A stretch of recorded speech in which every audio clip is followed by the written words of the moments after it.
Madam Clerk, may we have a roll call?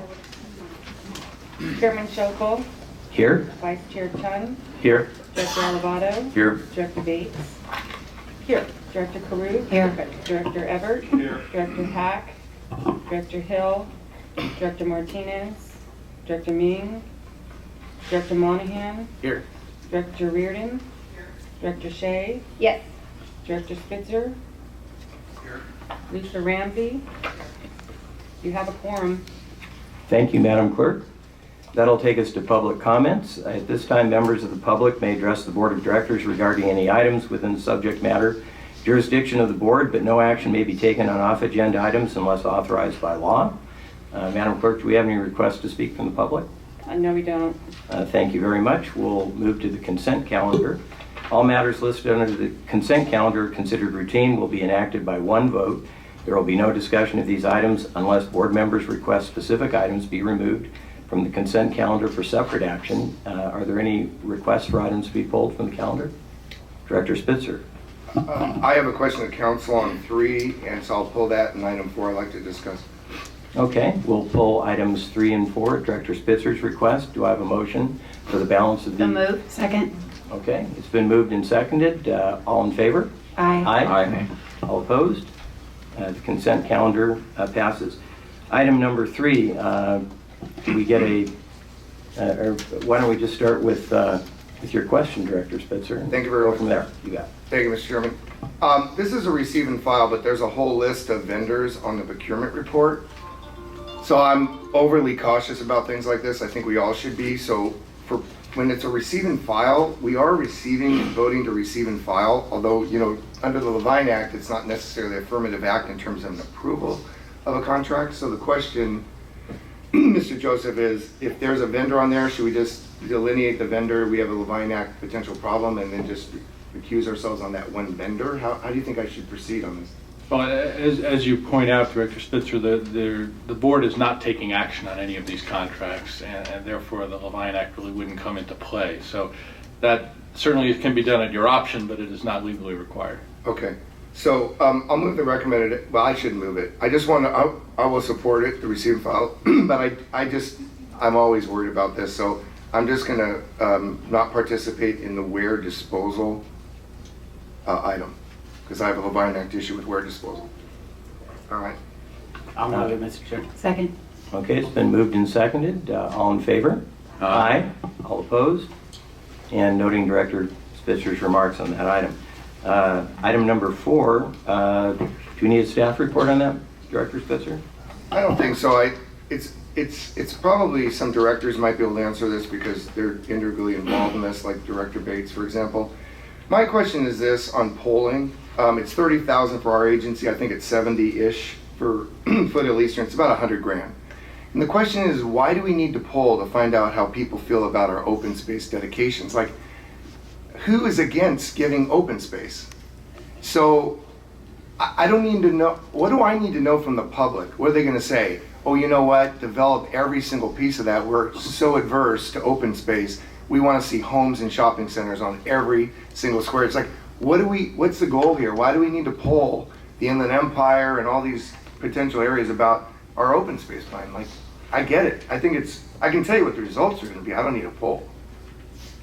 But there must be some overarching reason we're doing this, so I would like to understand it. At least I know you were on the selection panel. Ms. Taya. The overarching reason for the polling is really to develop a communication plan about our environmental programs. It's the launch of looking at the awareness of our environmental programs, the interest in the different programs we have developed, and to determine how we can better communicate and get more involvement in the program, especially the programs that relate to education and involvement. So it's not about, do people want us to have environmental programs? It's, are they aware of what we're already doing?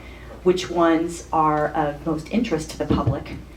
And how can we build awareness that we do have these programs and participation in them? Okay, so let's talk about, so that makes, now I get it. Okay, I didn't really understand it from the staff report.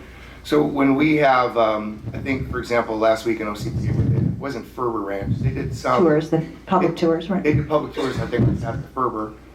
and they invited a whole host of people to that. And I think that's a great thing, because I think people do need to know. So the idea is what you identify targets, and then you can reach out to those people, either who are already interested or we think we need to buttress interest. Well, we have a really broad environmental program. And so the question is, of all the programs we have, are people aware of them? So it sets out some benchmarks, and if they're not, helping, putting together communication programs to increase that awareness, as well as are people, what other, of all the programs we have, which are of the most interest to the public, and so we put our resources in the right places. Okay. Thank you. Okay, I can support that, and I appreciate the explanation.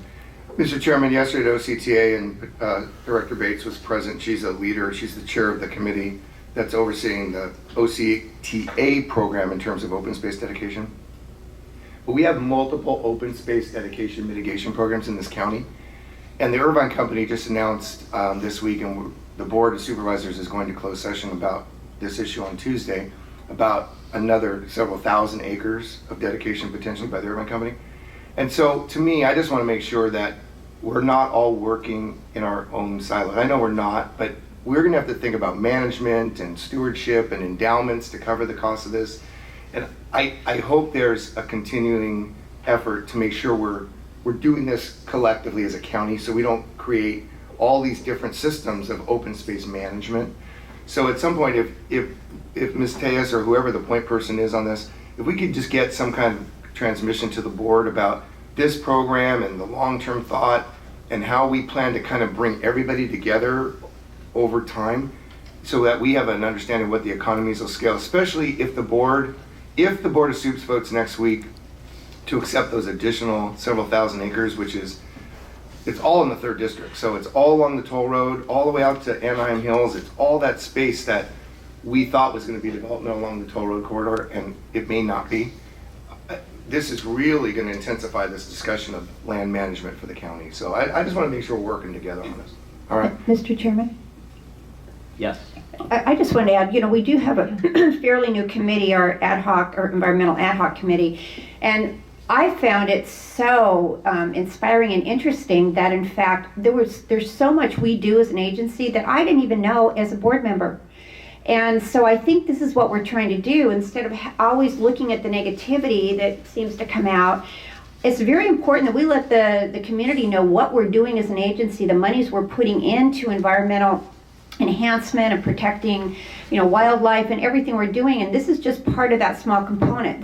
The whole overarching idea of open space management really isn't what this focus is right now. It doesn't mean it can't be a discussion down the road. I think that's important that we do that. But right now, we really want to help our community that use the toll roads to understand how great a job we are really doing and have been doing to protect the environment based on, state requirements. But I was just really kind of blown away by some of the speakers we've had and the information staff brought forward and the programs that we have. And we really need to advance those ideas and concepts. So I just wanted to share, that's really what I believe this is about. Thank you. Thank you, Director Shea. Director Caruth? Thank you. Question for Ms. Tejas. If we make the assumption, as Supervisor Spitzer pointed out, that people do care about the environment and now it's just a matter of communication, then why aren't we allocating the funds toward coming up with a proposal for communication? I'm unclear about that. And how does this relate to the marketing aspect of it? Well, the survey will have recommendations on how to best communicate. That will be the output of the survey information. We'll have messaging and the interests of the different and then my staff will put together the communication plan. But the survey will provide the tools and the data and backup for developing a plan. But ultimately, it is part of a marketing campaign. Our idea is to increase ridership, make people actually feel really good about being on the toll road because of the impact we're having on the environment. Right, part of broad communication for the agency and for ridership, yes. So it kind of goes back to marketing, because once you have all that information in place, then you're going to come up with a marketing tool. Yes, probably added into our marketing programs, yes. Okay, any further discussion? There's a motion by Director Spitzer. Second. Second, motion and a second. All in favor? Aye. Aye. All opposed? The motion passes. Okay. That takes us to item number 6, board business. Development Impact Fee Memorandum of Understanding with the County of Orange. Mr. Walker?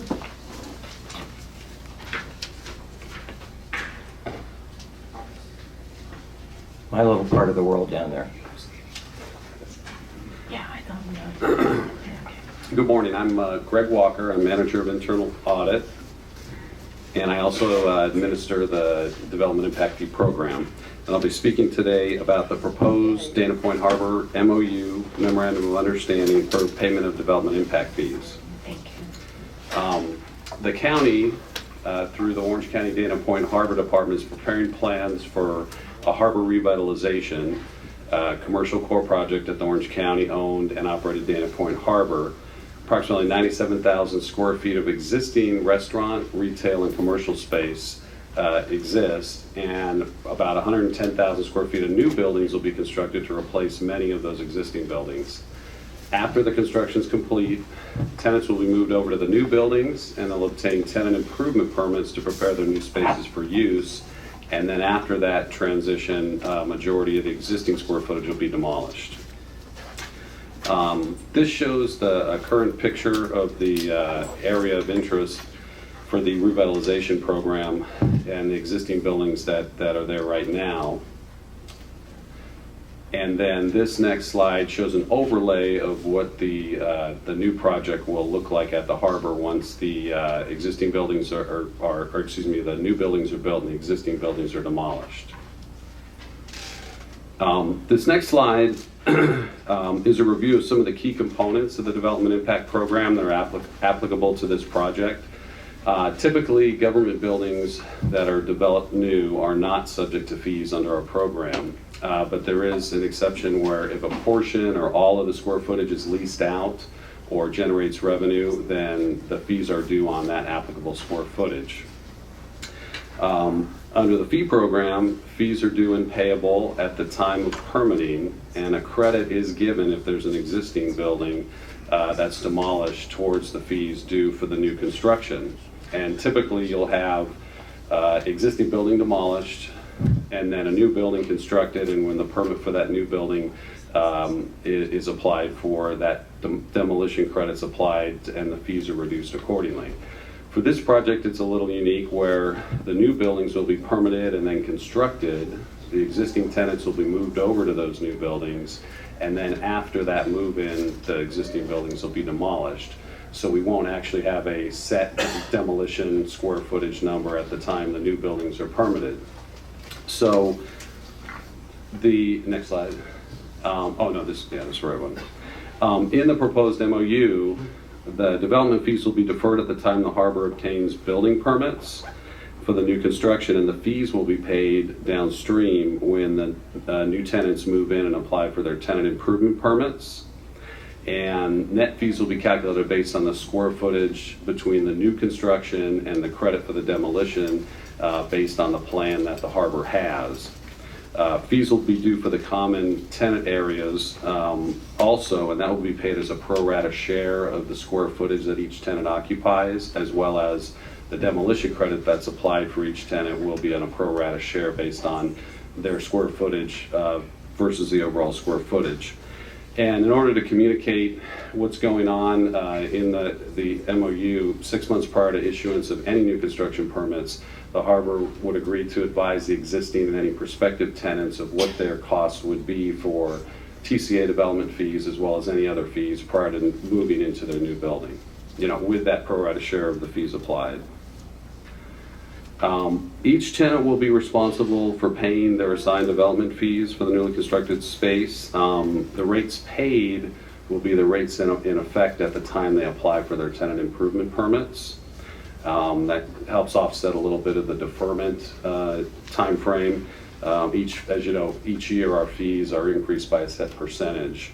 The square footage for the new construction permits and the demolition permits are going to be tracked by Orange County Public Works, so that TCA can keep track of what's been built and what's been demolished, so we can make sure that the ultimate fees paid include the demolition credit and appropriate new construction fees there. A couple of items that could trigger a reevaluation of the agreement and or the fees due would be a change to the construction or demolition plans by the harbor. This is a long-term project, things can change along the way.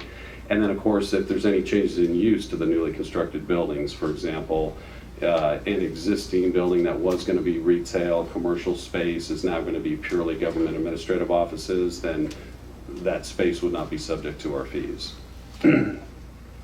So staff recommends authorizing the acting chief executive officer to execute the MOU with the County of Orange for the Orange County Dana Point Harbor Revitalization Project. And that concludes my presentation. Be happy to answer any questions about that. Thank you, Mr. Walker.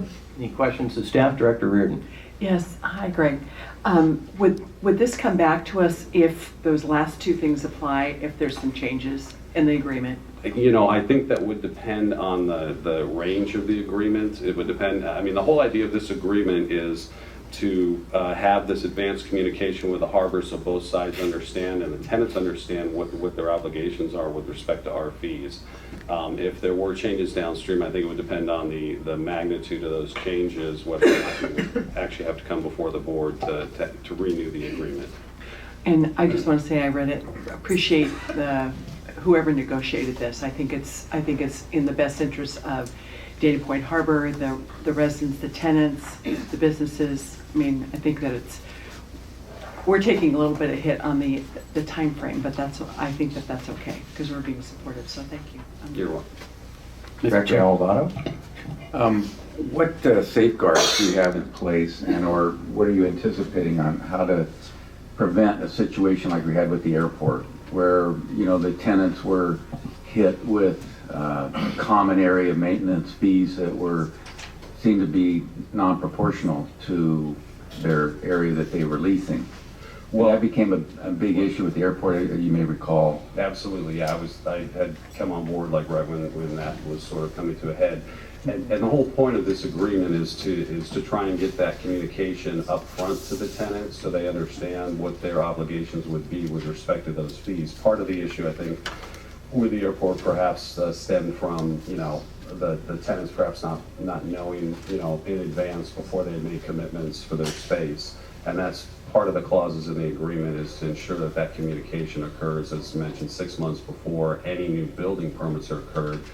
And that's probably, given the time frame of the project, that could be a year to a year and a half before the tenant would even be, ready to move over. Because of course, after building permits are issued and then construction starts, and the spaces won't actually be ready for occupation, for some months downstream. And likewise, the agreement actually specifies a formula for applying the pro rata share based on the square footage that each tenant occupies for both what their fees would be for their share of that common area, and it's based on their square footage that they're going to occupy versus the overall square footage. And likewise on the demolition, it's applied, that credit's applied on a pro rata basis using a similar formula. There's actually a formula in the agreement that us and the harbor have come to terms with. Well, there was a formula for the airport too, but the formula just seemed to be out of sync with the actual percentage of maybe a small business, having to pay a large share of, the baggage area, like in the airport situation. This, a small business having to pay a really large proportion of the boat launch area. I mean, is all that going to be worked out? Well, so we don't look like the ones that are putting these fees on these folks? Well, I don't think we can ever, completely foresee, what happens downstream, but we've tried to place in the agreement a very straightforward formula for that, so that if a tenant occupies perhaps 10,000 square feet, then 10,000 square feet divided by the total new development, that fraction is what's applied towards the common area. And there's actually the common area in this particular project is relatively small to the overall construction. There's the tenant area, I should say. I think, to take a second here, for example, in the existing buildings, it's 84,000 square feet of tenant space and 10,000 square feet of common area. In the new construction, it's about 90,000 square feet of tenant area and about 18,000 square feet of common area. So it's, the common area is not a huge portion. I think in the airport, I wasn't there at the time, but like you mentioned, there were these baggage areas that were, fairly significant chunks of common area that were applied to the tenants. Okay, thank you. Mr. Chairman? Director Shea, then Director Kruth, then Director. Just briefly, I really would like to see the final agreement before, I mean, I agree, I was thinking about this whole airport fiasco thing that was going on forever. I really think it's important that we see all the final agreement, and then either we approve it or at least be able to see it. I would assume we want to approve it, but I really think it's critical that we do. Well, in fact, the MOU, the Memorandum of Understanding, is part of the board package that you'd be voting to approve right now. That was in the board package. Right, but I'm just saying, but any other negotiation that may go on, any changes, that's what I'm talking about, not that. I would like it to come back to the board. Well, I think it's fair to point out the contract itself contemplates adjustments based upon situations that change. For example, if there is a change in use or if there is a change in the amount of square footage that is ultimately constructed or demolished. So the contract includes that mechanism within it. So if the board votes to approve the contract today, the board is essentially voting that this is how this will be handled in the future if such adjustments are necessary. And they'll be applied according to the same formula that's set forth in the contract. Okay, so you don't see any future issue that could crop up that could require this to come back to us? That's unlikely, and we certainly don't foresee the kinds of issues that we had with the airport. I think the Okay. two greatest issues we had with the airport were, number one, notice to the tenants. We heard time and again that they hadn't budgeted for these kinds of costs when they did their due diligence, and that was a big problem for them. The second issue was the vast disproportionality between what the tenants were being asked to bear and what the airlines were being asked to bear, and we don't have anything even approaching that situation. You don't see that this could go there? I think Okay. that's highly unlikely. Well, I still want to know if there's anything that ever comes up or we have any issues with this. We certainly need to be reviewing it. Thank you.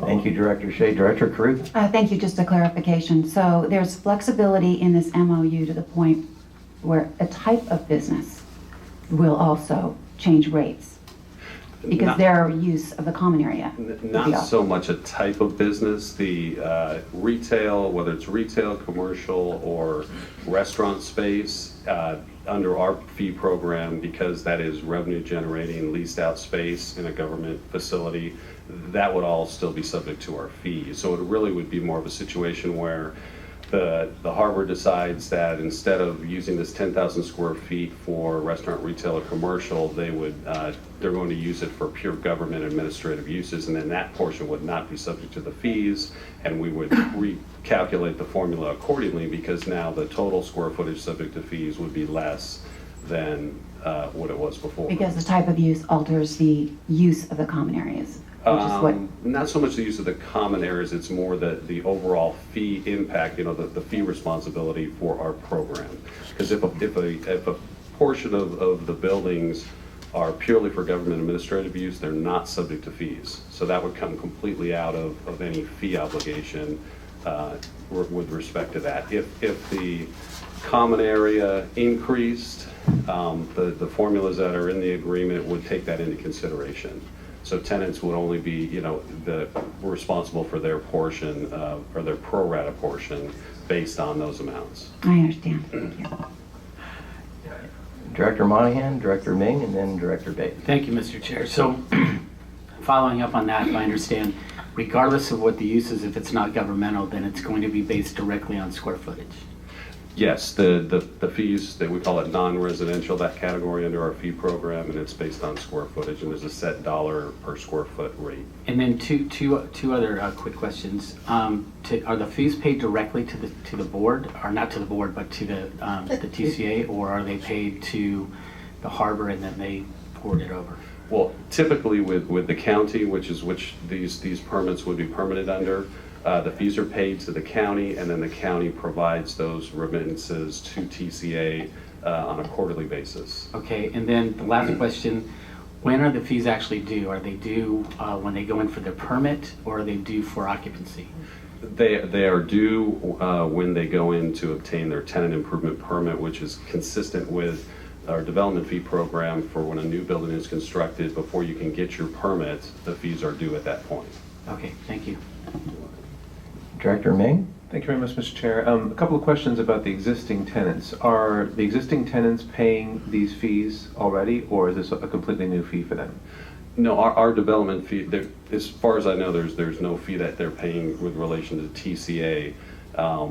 These are fees for new development. Our development impact fee program applies to new development, new construction. That's why you do get a credit for the demolition of existing buildings, because when the program went into existence, pretty much all of the buildings that would be subject to fees were grandfathered in. So if you had a house that, you know, existed when our program went into effect, you demolish that house and build a new house on the same lot, then no fees are due. If you have a commercial structure that had 10,000 square feet in existence when our program went into existence, and you demolish that and build a 15,000 square foot structure, then only the additional 5,000 square feet would be subject to our fees, because that's the only new development. Right, so in what you were describing before, that it's currently something like 84,000 square feet and it's going to 90,000 square feet, something like that. So the only fees that they're paying is on the delta between the 85 and the 90. Yes, exactly. And in the agreement, there are even an example of how that applies. Right now, there are some set numbers for new development, existing buildings, and not all of the existing buildings will be demolished, but that square footage portion that will be applied as a credit against the new construction. Okay, and how are we deciding whether that 5,000 square feet is common area increase? Because you mentioned that the common area is going from 10 to 17,000, Right. or tenant space increases. How?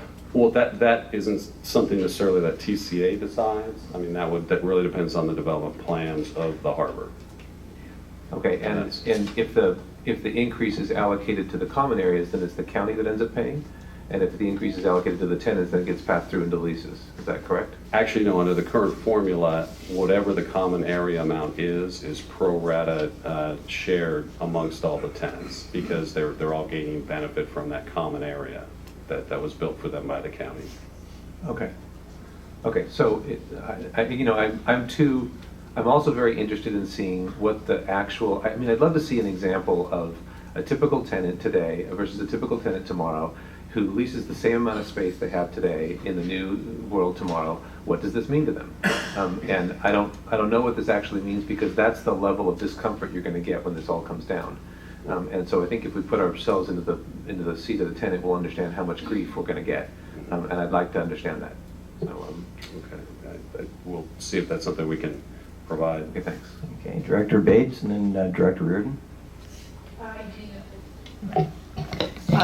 Following the problem that we had with the airport, a lot of work went into this, and I meet regularly with our harbor director, and obviously I'm a member of the board.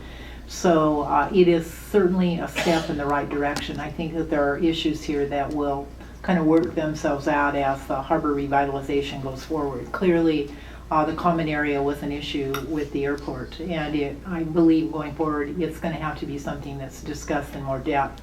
I will not be voting on this today because it will come to the county, but it gives us an opportunity at the county to refine some of these issues also. I do know our harbor director has done a really good job, and he meets regularly with the merchants. What happened at the airport, our merchants were not aware that this was coming. But the merchants who have been very involved in the revitalization plan are aware of various fees and what new space means and what their leases are going to be or not going to be. So it's still in flux, but you have a plan here that starts to address in front of getting the bill how it will be determined. So I think it's a very good start, and of course, as I said, we'll be talking more about it at the county. But I thank the TCA staff for really getting in front of this and working with the harbor and the county so that we didn't have that very uncomfortable situation that we had at the airport. Yeah, thank you, Director Bates, Director Reardon, and Director Martinez. Yes, thank you, and everything that everybody said over there is ditto, and thank you, Director Bates, for bringing up the county's involvement in it, and I appreciate that you are involved in this, because the other part of this, and I think Director Monahan brought up, was the formula, because we are not in charge of the formula, but we took a huge hit at the airport issue because it looked like we had developed the formula and we had not.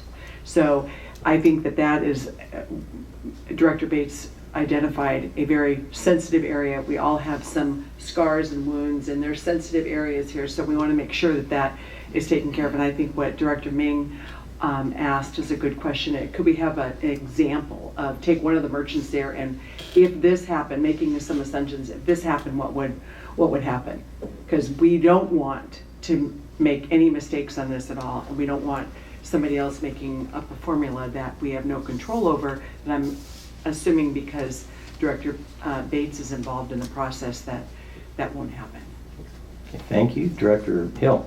Do we have any heads up on the delta, the common area of the new plan versus the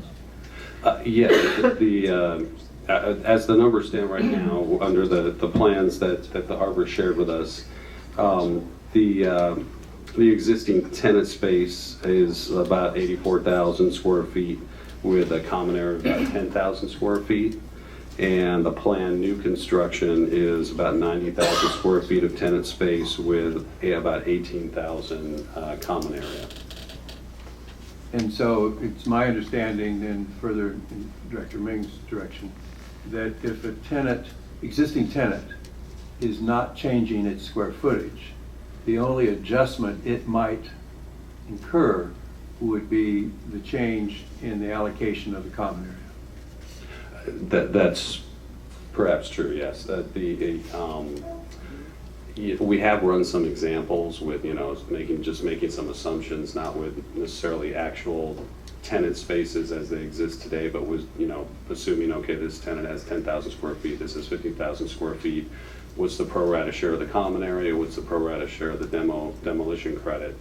And from those examples that we've run through, the overall fees, because with the demolition credit applied as well as the pro rata share of the common area, it doesn't exactly work out as a wash where the demolition credit compensates for the common area share, but there is some impact there. I think clearly where we ran into the problem with the airport was the distribution of the common area and the delta of the common area increasing by some 500%, which created that issue. And as long as the delta is much smaller and there's a good communications, I think that this will be much easier to move through. Okay, any other questions of Mr. Walker? Now, I did hear a couple requests. Would it be possible to run through a very quick example to, gain a clearer understanding of, what Director Meng and Director Reardon described while the directors are considering how to vote on this? Or would that take hours?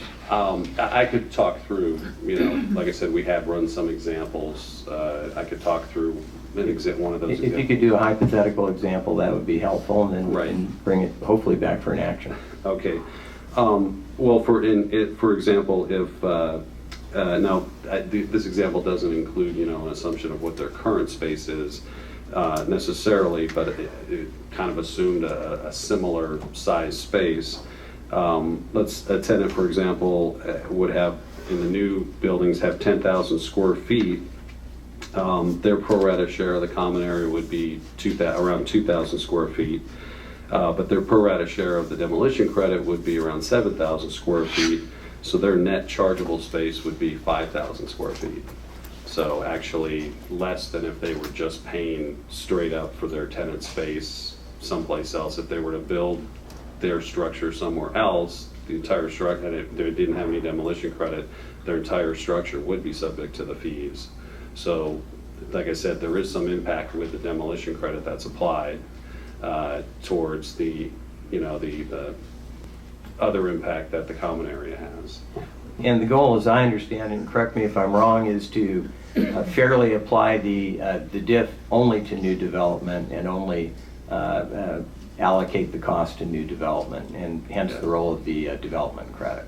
Or the demolition credit. Yes, absolutely, and because of the nature of how the construction has to proceed, because you can't demolish the tenant's existing buildings before you building new ones, that's another important aspect of having this understanding so that we can know what sort of demolition credit to apply when the TI permits are applied for. Because when those TI permits are applied for, tenant improvement permits, and the fees paid, the existing buildings may not necessarily be demolished at that time. Because typically, you demolish the building, you know exactly what you demolish, you build a new building, so you know exactly what the demolition credit is. In this case, we're going to have a formula based on the plans that the harbor will have. And the harbor's been very cooperative with us in every step of the way, working along with this process, as Director Bates mentioned. Okay. Further questions of Mr. Walker? Is there a motion? So moved. It's been moved and seconded. Seeing no further discussion, all in favor? Aye. Aye. All opposed? And the motion passes. 2 abstentions. Oh, excuse me. Abstention by Director Bates and abstention by Director Spitzer. Yep. Okay. Item 7, resolution adopting the San Joaquin Hills Board of Directors meeting time change, otherwise known as taking the special back to the regular. Madam Clerk, can you report on this item?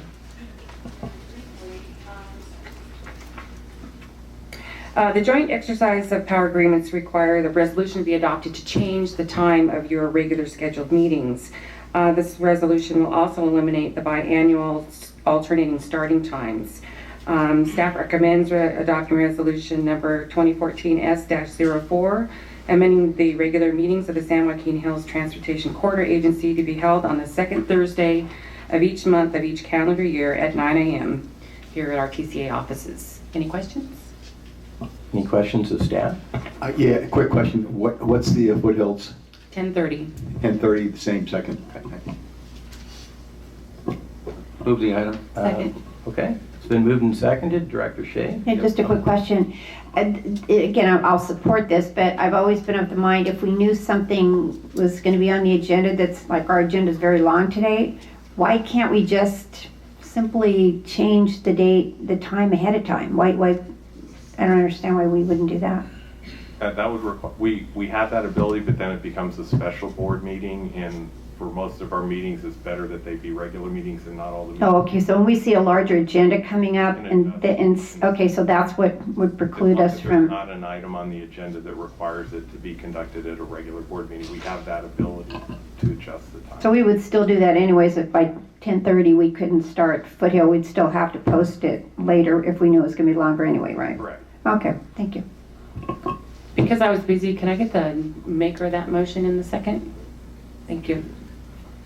You agreed, yeah, by the way. Any further questions or comments by directors? It's been moved and seconded. All in favor? Aye. Aye. All opposed? And that passes unanimously. That takes us to item number 8, agreement terminating mitigation payment and loan agreement. Ms. Potter? Good morning. Would we like to hear the chair of the committee's report now or after I give my report? Why don't you give your report first? Okay. This item before you is a recommendation to approve an agreement terminating the mitigation and payment and loan agreement that exists between the Foothill Eastern and San Joaquin Hills agencies. This agreement is beneficial to both agencies and will allow the San Joaquin Hills to move forward with its refinancing transaction and meet all of its refinancing goals. The agreement includes the following provisions. This agreement would be effective on the date that San Joaquin executes its refinancing transaction.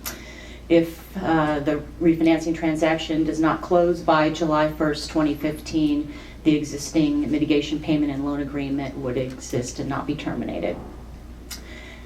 This agreement calls for repayments of $120 million from the San Joaquin Hills to the Foothill Eastern Agency. The payments will begin to accrue interest upon closing of the refinancing transaction and will accrue interest at the California Pooled Money Investment Account interest rate. Fine. The payments will begin on January 15th, 2025, and be due annually each January 15th thereafter until paid in full. They will be paid to the Foothill Eastern out of the San Joaquin surplus revenues at 50% of the surplus revenues. And San Joaquin may make optional prepayments without penalty at any time. Another provision that has been included is that the San Joaquin will continue to support the Foothill Eastern system enhancements. So the impacts on this agency are that the San Joaquin Hills will make payments of $120 million in exchange for the approval from the Foothill Eastern for the San Joaquin Hills refinance transaction. These payments have been structured so that San Joaquin can meet all of its refinancing goals. The loan obligation or the conditional obligation from the Foothill Eastern to the San Joaquin Hills will be terminated by this action. However, San Joaquin Hills should not need those loans based on their refinancing. And as mentioned, San Joaquin would continue to support the Foothill Eastern in their projects. So the recommendation today is to approve this agreement, terminating the existing mitigation payment and loan agreement. And that concludes my report, and I'd be happy to answer any questions. Any questions of staff at this point? Director May. Thank you very much. Thanks for the report, excuse me. At some point, Director Hack, I would like to hear your comments on this. I have not yet heard your voice on this issue, and I know you were around when this was created, so I'd like to hear that. But in the meantime, the one big question, I like the approach that we took to this on a lot of levels, because taking 50% of the overage is a nice way to not make us bear a fixed number over time. I think that's wise. I also think that we have an impending deadline that's going to come up on this, and so getting ahead of that deadline is also smart work to do. The big question that I have, there's two questions. One is, by agreeing in here to continue to support the Eastern enhancements, and by wiping out these payments, we're essentially agreeing that there is no mitigation. And that troubles me a little, because a lot of discussion was had about whether there was going to be any loss to the San Joaquin as a result of the Eastern. And I think by putting all those things in here, that essentially closes that door for us today, and we spent a lot of time talking about that. So I'm concerned about that. I want to hear about that a little more. And then the other big thing that I have a question of is, why would we do this today and not at the closing of the deal? Because at the closing of the deal, we would know much better whether that 50% looks anything like the 120 million and how that impacts us. And I feel like I'd rather let this go when I know I have a deal, and I know it's contingent on the deal already, and you put that in there so that this thing falls apart if we don't end up doing financing. But the more I thought about it, the more I thought I'd rather do this kind of a walk away at the point when we actually had a deal that we had to do. So I'd love to hear your comment on both those two. All right, on the first item, built into the original agreement was a clause that indicated that if the project had not, the Foothill South project had not been commenced and diligently pursued by December 31st, 2015, that the mitigation payments would convert to a repayment obligation. And the rationale behind that is that with that period of time passing, the likelihood of the decrease in transactions and revenue to the San Joaquin Hills system would be greatly diminished or potentially completely removed. So that is where we stand today, where it's very likely that San Joaquin would not suffer any damage, and also depending on when that project were completed, sometime out in the future, it's very likely that at that point in time there would not be any revenue loss. I don't have an actual traffic and revenues study to support that at this time. That would have to be commissioned, but that is the basis for why that clause was included. Okay, and on the second, yes. It's very important that we receive the approval by both boards in order to move forward with the refinancing process, so that we can present this information to the rating agencies and also investors so that they understand that this is part of the transaction and it can be rated appropriately. So it's important that it's actually approved, even though you're right, it would not go into effect until the San Joaquin were to execute their refinancing transaction. Okay, I'm still concerned by both answers actually, because 18 months is a long time for something to happen on Eastern between the time now and when it's going to happen and when it could happen, and I don't know exactly what commences means, and I don't think anyone does. Okay, but I understand the answers, thank you. Any other questions, staff, at this point? Director Crew? Thank you. Just a follow-up from Ms. Potter. Should the San Joaquin suffer negative impacts from the completion of the 241 down the road, pardon the pun, there is no language then in this agreement to decrease or diminish then the repayment schedule to Foothill? No, there's not, but there was not in the original agreement either. So if it had converted, you would have been in the same situation. That does not preclude the boards from working through a negotiation in the future if that were to happen. And could you just spend a moment and make an argument as to why we believe now that with the potential completion of the 241, that it would not have a negative impact on the San Joaquin? I think from what I understand from my discussions with the traffic and revenue consultant is that as time goes by and the roads have had time to mature and the free roads become more and more congested, it's very likely that the impact would be very small, if anything at all. Thank you. Director Alavato.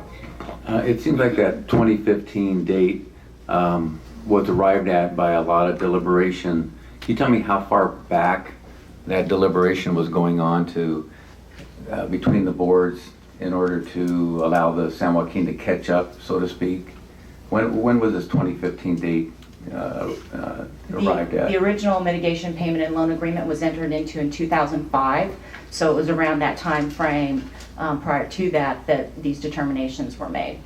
But the 2015 date was in 2005? Yes, it's in the existing mitigation payment and loan agreement that was entered into in 2005. And then prior to that time, was there also talk about the impact of the improvements to the Foothill and what those impacts would be on the San Joaquin prior to 2005?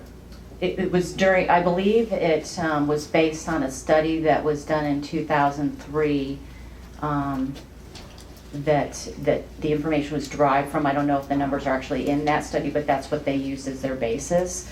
And I believe it was, I actually wasn't a part of this discussion, but I believe that it was during the negotiation of this 2005 agreement that that information was determined. Thank you. Director Hack. Yeah, obviously we want to go forward and we want to refi, and this is all true. We have relied upon the good offices of staff. Actually, this is not a negotiation. We precluded a negotiation because staff, in effect, gave us the announcement by fiat, and to an extent, I'm slightly uncomfortable with that. Mr. Ming raises the proper question, which is, this is all, added into the future, and we're all making assumptions and assertions that we cannot verify at this particular time. So to actually waive negotiations on an if-come raises a question for me. I do not in any way want to stand in the path of the refi. I consider it crucial and critical to the agency. I would rather propose something which in effect would allow us to make the repay, whatever it turns out to be, at the time we go forward with the refi. So once again, as I said, this was not presented to us. We were going with good offices. I do not deny or I'm not asserting that they were not well done and all of that, but I think there were other points of view which not necessarily came before us. Director Spitzer. A couple things. In the procurement, Amy, the Stantec was commissioned to do a investment grade TNR, right? So Yes. that's in process, I'm guessing, and you won't have the results of that until when? I mean, the contract goes through June 30th of 15. We are actually working on the draft right now, and we will certainly have it prior to bringing the transaction forth to the board, which we are expecting to bring forth in September. Serving on the San Joaquin Hills Transportation Corridor Agency is difficult. I've been here a long time, Bert. You and I have been here a long time. And I was chairman when, you guys know the story, but it bears a quick synopsis in conjunction with this issue. And that is, I was chairman when we were summoned. We weren't asked, we didn't offer, we were summoned to Wall Street. And all the rating agencies, Standard & Poor's, Moody's, Fitch, and we were asked to explain why the Wilbur Smith numbers were not coming to fruition. This is a really important action today, and none of these decisions historically on this board with respect to refinancing have been easy. When the assumptions that were made in the beginning, the genesis of this road, when the TNR was done, and then that day when this road was built, you need to go back historically, where today toll roads are pretty common throughout our nation, but this was one of the first major projects of its magnitude in the day. And billions of dollars were put on the line under certain assumptions that turned out to be inaccurate. And people relied on that because the science of the day with Wilbur Smith was, quote unquote, the best people had at that time. So yes, all these votes are difficult historically. All of them are frustrating. All of them have presented major issues. But if you have had the opportunity to go back and sit in front of the rating agencies, and I was just back in New York on behalf of OCTA, I've been there on behalf of TCA, the rating agencies and the investment community care about a couple things. One, most importantly, they know that they care about the fact that you can pay back the debt. Because they have gotten in a lot of trouble themselves, the rating agencies, on rating things that turned out to be ducks, and investors got involved in certain things. And so their reputations are on the line. They don't ask you easy questions when you go to the rating agencies. And it is very, very difficult to get an investment grade rating. We don't have an investment grade rating. I think we're like one notch above junk. Like, what are we now? We're not investment grade. But we're one step below. We're one step below investment. So this is an opportunity to have a lot of things happen. There's a lot of really important goals here. The toll setting is not my major reason for supporting this. Honestly, I think we get more problems when we set the tolls, and you and I have joked about that over the years. That is a potential benefit from this deal. That's not why we should do this deal. We should do this deal because it ensures the financial solvency of this agency in a very difficult historical journey. So we did talk. I participated remotely. I was on vacation, but I participated in like an hour and a half or 2 hour discussion about this a week ago or whatever it was. Maybe it was more than that, 10 days ago. And I think we answered a lot of questions. The piece that I don't think we have today as San Joaquin members is I don't have the feedback yet of the Foothill Eastern Board. You know, there's another piece of this puzzle. What do they think about relieving something that they believe they're owed? So I want to address that in a minute, Mr. Chairman, on how I would appreciate if you'd be willing to indulge on that issue. But what I would say is that let's not think for a minute that how we got here has been easy, comfortable, or something that's been inviting. The point is that we're appointed to these boards, but we're all elected, and when you get elected, we all have to make very tough decisions throughout our careers. And a lot of us put ourselves in harm's way from some of these votes, and you just do what you got to do, and you got to vote your conscience. But I support this because we have an obligation, since we created this, to continue to test it, if you will, always in the marketplace with our communities, the people who voted us in, the people who use the toll roads, our loyal customers, all that.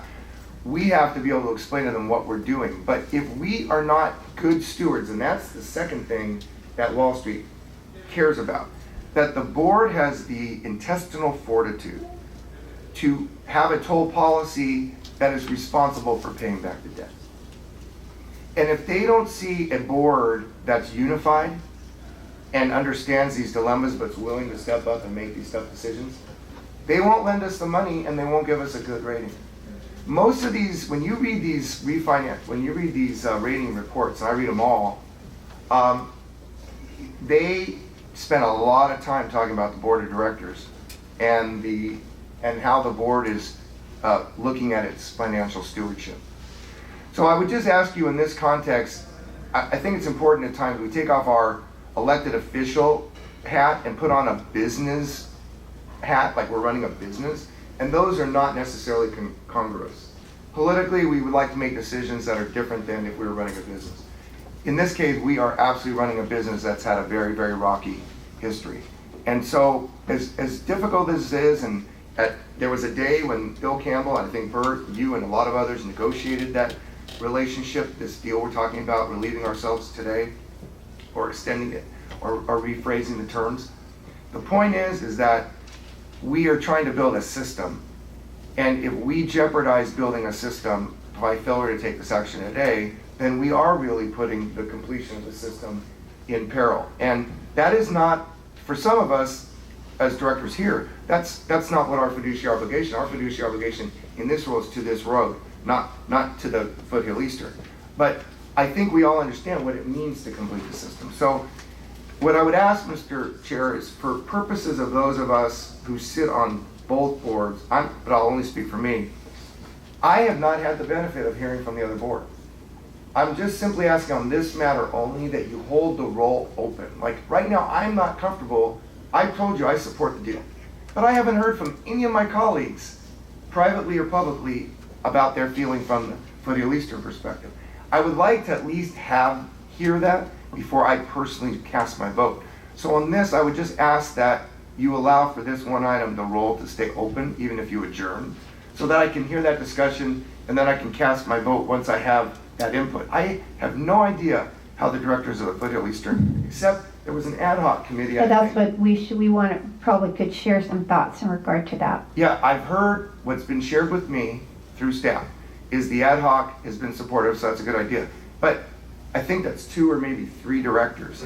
No, I think we had like 4 or 5, didn't we? From the At the meeting? Six were in attendance. I Yes, believe. 6. So no, we had a long debate about this, if I may. And I know Director Reardon, you might want to step in because you were the chair of that committee, but we had a long debate about this. And I think unanimously we said we did not feel comfortable just letting San Joaquin say no. We had 3 or 4 scenarios brought to us to just say no, we're just going to wipe out any money owed to Foothill.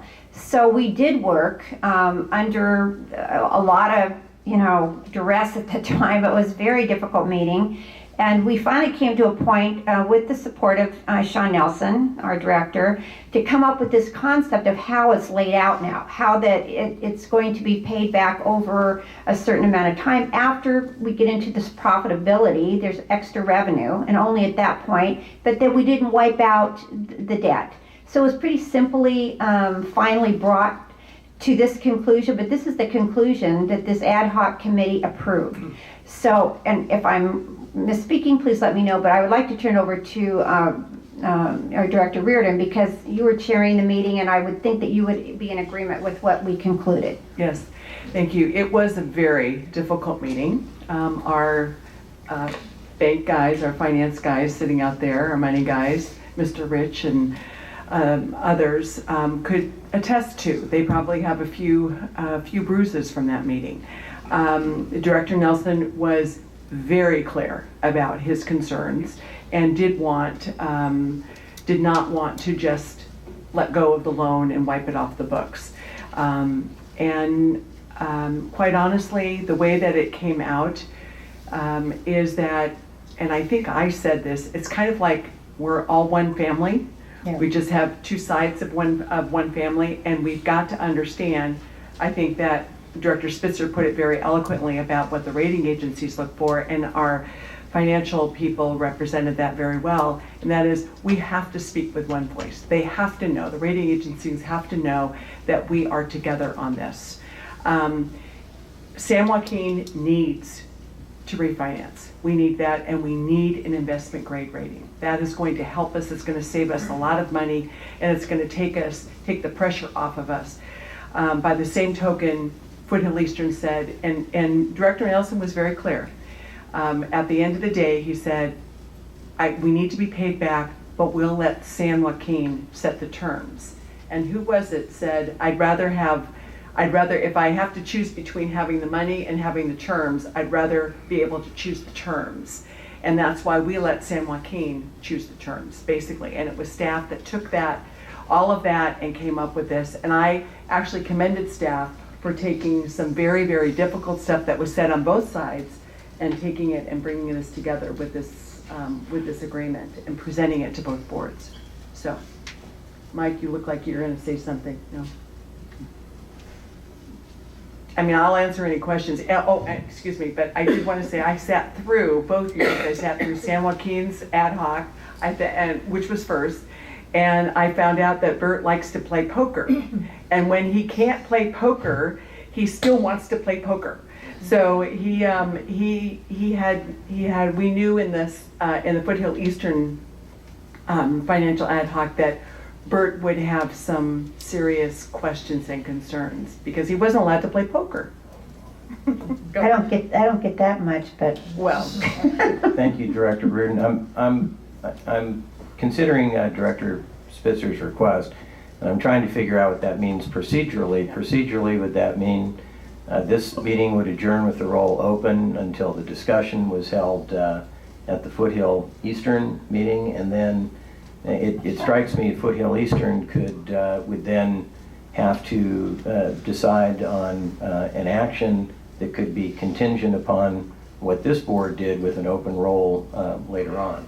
Well, I don't know, maybe Mr. Joseph needs to weigh in. I'm simply asking you all vote. Some of you are ready to vote, no problem, and you could adjourn it open. But for a person like myself who has not had the benefit of hearing that discussion, and I would like to hear it, then I could just add on at the conclusion of that. I mean, right now I'm supportive. I haven't heard anything that would change my mind. I simply feel like I haven't completed my due diligence. I think I spoke pretty passionately about why this is important.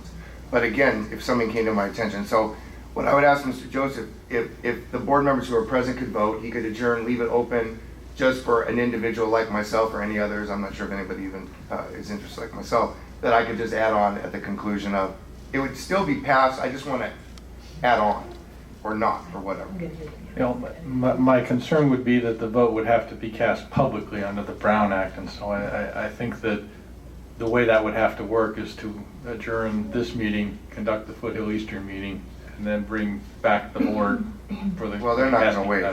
That's the quandary. I'm not sure how we would do it otherwise and comply with the Brown Act. Well, it's so simple, I think, is that you have commonality of directors.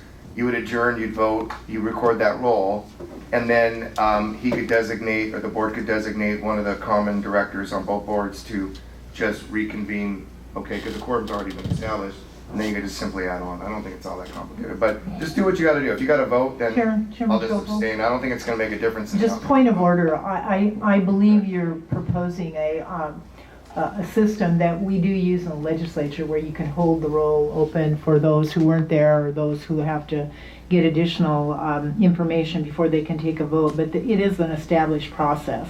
For us to do that today and then set some sort of precedent without us all understanding how that would work on a myriad of controversial issues that come before this board, and that we deliberate openly, and that's great. I don't think it's something I can support. If you're not comfortable, you have an opportunity for another vote when you get to the Foothill Eastern. You abstain today or at this moment, and then you can have your vote on Foothill Eastern, and perhaps if you want that process, Director Spitzer, we could put that on another agenda to discuss if we want to have something like that in the future when we have this dual sort of vote that goes on, you know, the same issue on both boards, and how we would accommodate needing that additional information, because the Brown Act does dictate that we can't all know everything that's going on before the fact. But today I think it would not be appropriate and could call into question, frankly, you know, what were we doing? Were we that uncertain and unsure on this board? Frankly, for me, it's so simple. We owe Foothill Eastern some money, and this is a process to get that repaid that helps this agency in the most important aspect, their financial viability, and that translated or transmitted to the rating agencies. And for Foothill Eastern, which I'll sit on, they're going to get paid back. And the timing issue that's been brought up, I think by Director Ming, you don't get to decide when you're going to pay a bill when you have, you know, any of your bills. You don't get to call up your mortgage company and say, can I pay that in 2014 instead of 2013? So I think we have to make the decision today. We owe them. We have a term sheet here that seems to have come through a lot of vetting, and I'm supportive of it. And I think it's vital for the credibility of this agency. And you all know we just went through something at the legislature that came out, I think, very well, thanks to a great staff presentation. But you know, we can't be second guessing ourselves all the time, and that's what I think has become kind of commonplace here as we've had these controversial issues. So I think we ought to, I'd like to call the question if we have a motion. Okay. Does anybody move? I have a motion for this item. Second. It's been moved and seconded. Is any further discussion? Mr. Ming, you had your hand up there. Ordinarily, I think the call, the question would be, do you want to vote, would be the next vote as to whether you want to cut off debate. If you'd like to have another comment, I'm happy to make one, but I think the call, the question was to just go straight to a vote. Would you? Okay. Are you suggesting we have a separate motion to go straight to the vote? Usually that's how Robert's rules would be. When someone calls a question, you say, would everyone like to close debate? And then if you'd like to close debate, then you close debate and you move to the next question. I would make a motion that we close debate on this item if there's a second. Second. There's a motion and a second. All in favor? Aye. Aye. All opposed?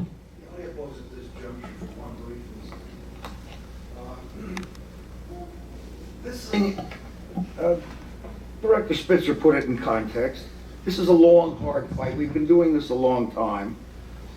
But I think it should be understood and known that we in San Joaquin have carried the load of the development of our sister agency for a long time in very public places.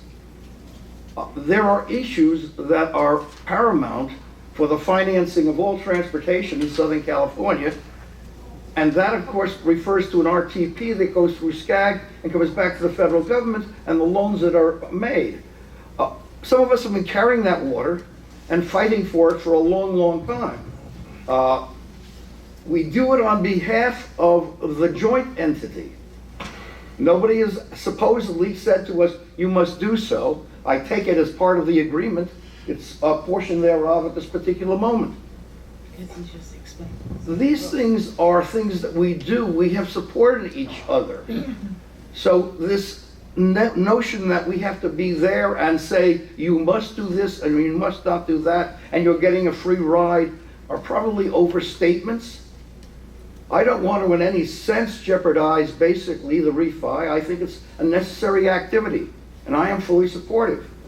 The concept of how we get there and what we are paying back becomes very, very interesting, and not only in dollars and cents, but in the ways that are politically correct and really become the sine qua non for how the whole thing works, the whole agency and the financing of Southern California's transportation. So I'm kind of prone to want to set this thing slightly back, say in effect, and have that the refi go through. I understand that we want to rush this. I said before, we didn't negotiate it, and we looked to the good offices of our office.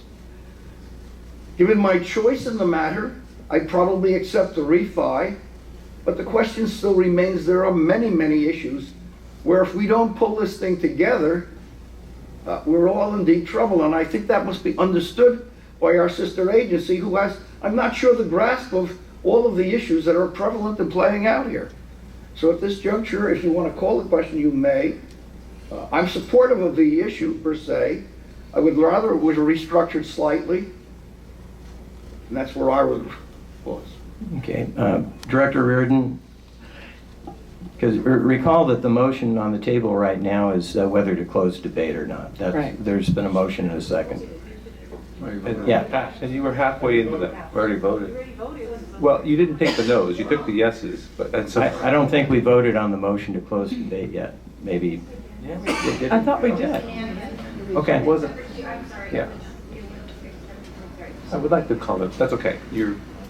Okay, so we have had a vote on the motion to close debate, and we've had, that's right, we had discussion. No further debate. And no further debate, so that would take us to calling the question, which is the, and I believe we have a motion and a second for that as well.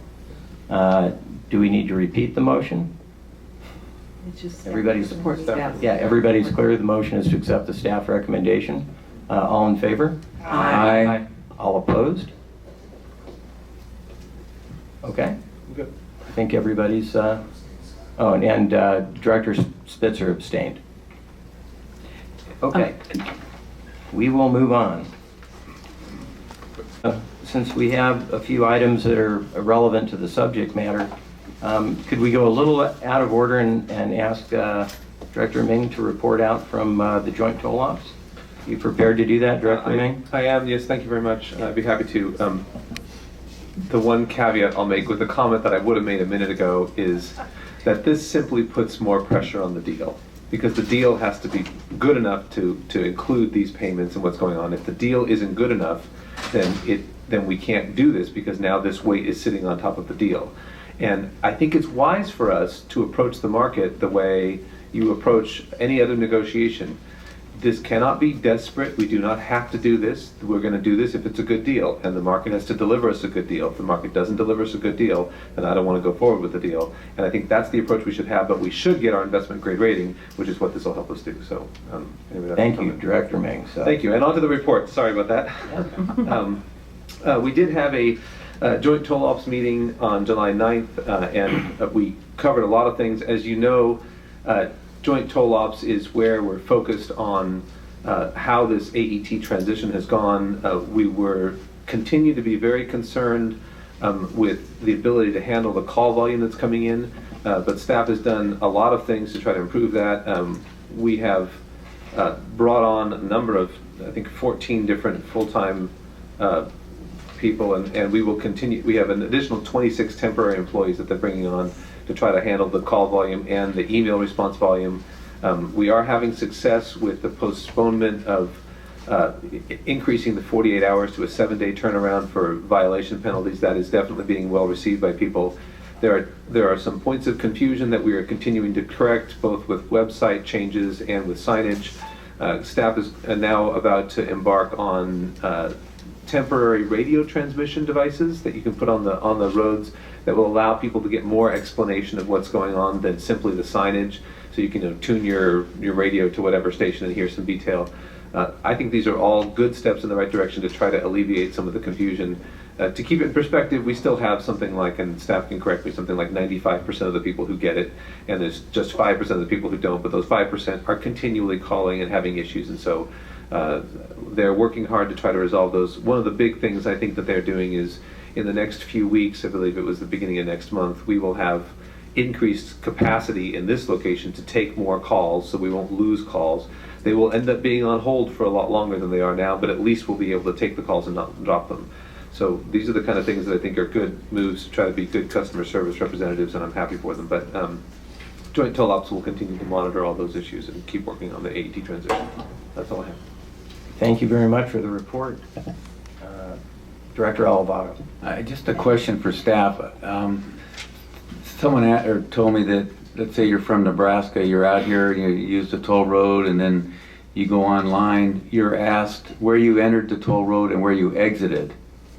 And if I'm from out of town, out of state, I may not know what that on-ramp was. I may not remember what the off-ramp was because I'm unfamiliar with your road. Is that true? Yeah, that we've corrected that. We now have an unknown so that they can just say unknown, not knowing when, and then it gives them a rate and they can take care of it that way. Oh, that should solve that issue. I mean, that was the only issue someone had mentioned to me as being a major problem for out-of-towners. Right, and we've made a correction Thank for that. Director Shea. It's just one quick question. Are we going to get an update of the cost for us to facilitate all these new employees? Have we even looked at a marketing tool of a very simple mail piece to as many homes as we possibly could, stating this is how you do it if you used to pay cash? Would we save more money doing that over the long term and get more understanding from people than we would by these signs that I find very confusing? Yeah, certainly educating people to the change during this transition period is extremely important. Any time we have an opportunity, whether it's the people calling in and while they're on hold waiting for a customer service representative, or in the mailings that go out to them, we do provide educational pieces about how to use the roads next time, how to handle a one-time toll, how to sign up for an express account. So the education part of it is very much, we had a great article in the Orange County Register that really outlined people the exact steps that they need to go through. So very simple. Every opportunity that we have, we're using it. Our main focus is educating them, getting them through this transition period. So we will eventually get an update just about the financial impact of what all this is costing us. This is one of the items coming up to you. Oh, okay, yeah, that's right. Okay, good. Okay. Can we move on to item number 9, Ms. Bond?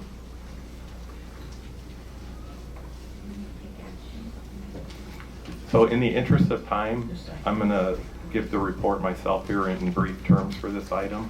Basically, this item for TransCore is to pay for the legacy equipment we have with AET, the 10-year maintenance period, which will start at acceptance. We have the gap between the end of the fiscal year and that to cover the maintenance costs and spare parts for our legacy equipment. So that's what this item is about.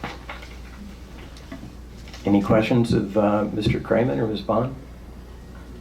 I would move the item. There's a motion and a second. Any further discussion? All in favor? Aye. All opposed? That item passes unanimously. We go to item number 10. Again, in the interest of time. Mr. Kramer, please. Traffic Technologies Inc. This is the cost for Rick Carrier, who is employed by TTI to serve on an interim basis as the Chief Toll Operations Officer. The approximate cost of this is an equivalent of about $360,000 a year. It's 20 hours of his time would be in this role, and 20 hours of his time is also for his other roles under that contract. The company made a commitment to us to provide him full-time for those 2 roles. They pulled him off of other jobs in order to do this. The equivalent cost of what we were paying the chief toll officers was $190,000 direct and about $260,000 total compensation. So we feel that this is a fair value on the interim basis. We budgeted up to 6 months for this, during which time we will be finding a full-time person to serve as chief toll officer. Any questions, further questions of staff? Is there a motion? A motion, I move. It's moved and seconded. Seeing no further discussion. All in favor? Aye. All opposed? Passes unanimously. Great. And Mr. Kramer, would you like to give the report on number 11 as well? In the interest of brevity, I would be glad to. This addresses Director Shea's question about the cost. So this would be for 10 additional people that we had previously talked about as a call service center, and an additional 20 or an additional 16 for a total of 26 temporary positions to augment our customer service center, as well as authorizing our budget for overtime for 3M, our contractor for the call center, to do some premium overtime. Mr. Chairperson, I appreciate, yeah, I saw that in the report, what the cost is for additional, but what I was saying is that looking at the entire cost that this changeover has cost us, what would be the comparison if we had just done, or do a direct mail, and maybe it's just, it'd be way too expensive, I don't know, but I'd like to see the comparison to just help people understand very simply. But you answered the question about when there is a problem, we are mailing them a letter out and explaining it, so we don't see too many people coming back with concerns. But I was really kind of asking about a comparison of other ways that we could have communicated rather than spending all the money having to hire all these people. Again, it is what it is. We're trying to solve the problem, so I understand what we're doing. It's just, I thought maybe there might have been a little less expensive way to solve it, but I think we're probably too far down the road to do that. You understand what I'm saying? Exactly. Okay. Yes, ma'am. Thank you, Director Shea. Any further questions? Move the item. Second. It's been moved and seconded. Seeing no further discussion. I would like to make one comment, if I may. I've now seen the discussion. Mr. Hill, please. I would just like to ask Mike to make the same statement he made before. Based upon our sharing of information with other AET operations, is any of this unusual? No, this in our discussions with other agencies is what was experienced by others. Change is always difficult for a customer base as large and diverse as we have. 8 months is about the normal run for the transition period before we get to a point where our system should stabilize and we should be back moving on a routine basis. Thank you. Director Meng.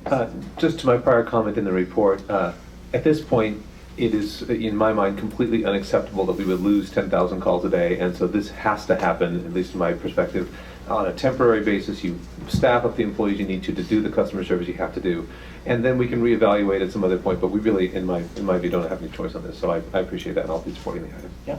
Thank you, Director Meng. Seeing no further comments or discussion, there's a motion and a second to adopt the recommended action. All in favor? Aye. All opposed? Passes unanimously. Mr. Kramen, you are the man of the hour. Chief Executive Officer's report. Thank you. We have our traffic and revenue report, which I would just briefly state that revenues are up 10.6% for July 2013 and transactions are up 4.0%. We do have an update on all electronic tolling, but it really is, I think the report that Director Meng gave on the ad hoc committee covered all of the key items for that. So that would conclude the executive officer. Okay, thank you very much. Director's reports and new business. Directors have any reports to share? I just have a... Director Bates. I'd like to note for the record, Madam Clerk, that I need to abstain on item 4, report number 9. I actually was part of the consent calendar, and I made a mistake thinking it was item number 9, but it was item number 4, and it would be a potential conflict due to Levine of one of the non-successful proposers. So please make that correction for me. Thank you. Okay, thank you, Director Bates. Any other director reports? Okay.